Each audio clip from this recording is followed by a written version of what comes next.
sequestration impact in the executive office of the president? Can you give us some data? Let me see what I have for you here. As you know, the White House is one of 11 components of the executive office of the president, which is indeed, as we have said, subject to the sequester.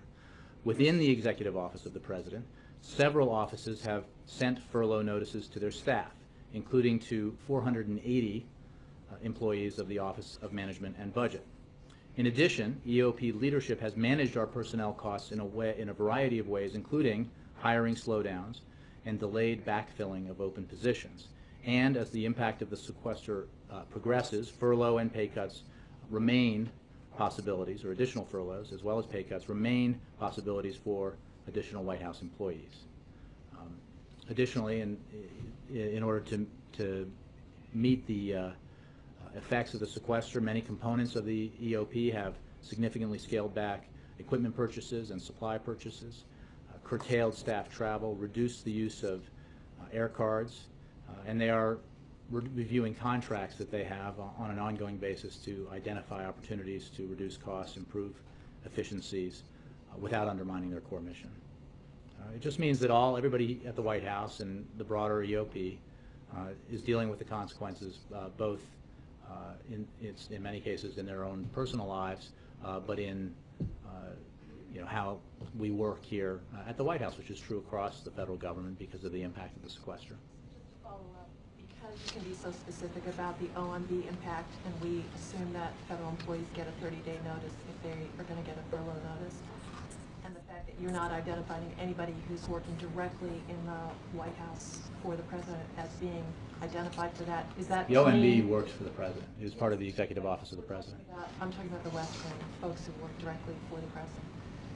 Those Again, I completely take issue with the idea that the OMB doesn't. Hundreds of people who work for the President of the United States, you know what I'm asking you. So my question is, because you haven't identified those people who have received any furlough notices, you're saying that cost-effective shifting of dollars and holding down on dollars is, for the time being, going to prevent anybody from being furloughed. That's what you're saying? I think I just said that within the executive office of the president, a component of that, OMB, there have been 480 employees who have been notified of furloughs. OMB. No, but they work for the president, so do I. I'm not sure.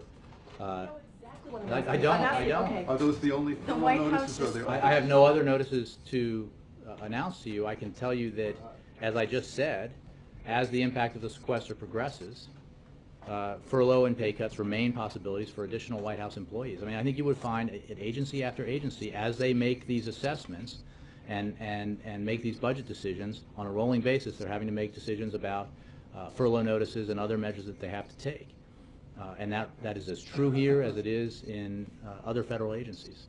Why did OMB give us the number 480 and none of the other components? I'm saying that that's the number I have for EOP, and it's 480 at OMB. So the other 10 components, there is no furlough notices at this point? Again, that's what I have for you, Donovan. I don't have any other furlough notices to announce to you. So there haven't been any?